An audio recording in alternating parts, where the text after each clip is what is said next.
নমস্কার বন্ধুরা, আজকে আমি বানাবো আলু কাবলি। দেখুন তাহলে আলু কাবলিটা কীভাবে বানাচ্ছি। আমি একটা নিয়েছি টমেটোমটাকে কেটে নিচ্ছি কুচি কুচি করে।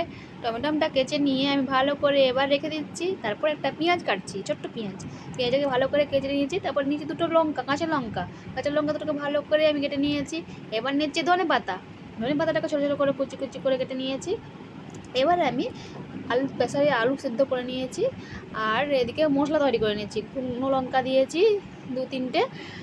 আর এবার এর মধ্যে দিয়ে দেবো শুকনো লঙ্কার সঙ্গে আমি গোটা জিরে আর ধনে, আর দেবো এর মধ্যে গোলমরিচ গোটা দিয়ে আর ভালো করে আমি হালকাভাবে নেড়ে চেড়ে এটাকে ভেজে নেব।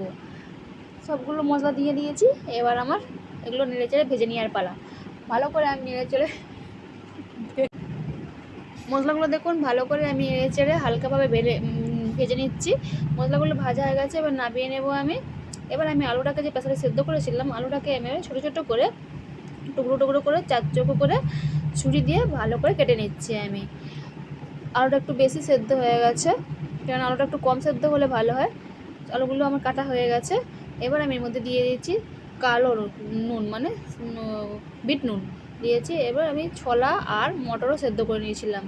ছোলা মটরটা আলুর সাথে দিয়ে দিলাম। আর দিলাম ওর সাথে কাঁচা লঙ্কা, কেটে রাখা কাঁচা লঙ্কাটা। আর দিলাম টমেটোটা কেটে রাখা। আর পেঁয়াজটা দিয়েছি। আর দেবর মধ্যে একটু ঝালের জন্য দুটো কাঁচা লঙ্কা সেদ্ধ করে দিয়েছিলাম, সেই কাঁচা লঙ্কাটা দিয়ে দিয়েছি। আর চাট মশলাটা এবার ওর মধ্যে দিয়ে দিলাম।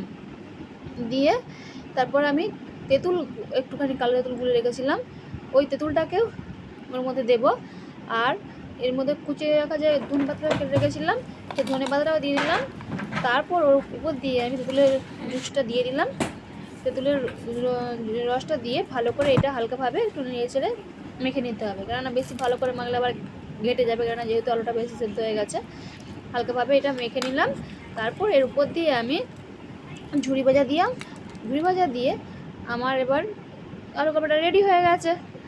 আপনারা অবশ্যই খেয়ে দেখবেন বানিয়ে কেমন লাগলো। আর আমার চ্যানেলে লাইক কমেন্ট শেয়ার করবেন। নতুন বন্ধুরা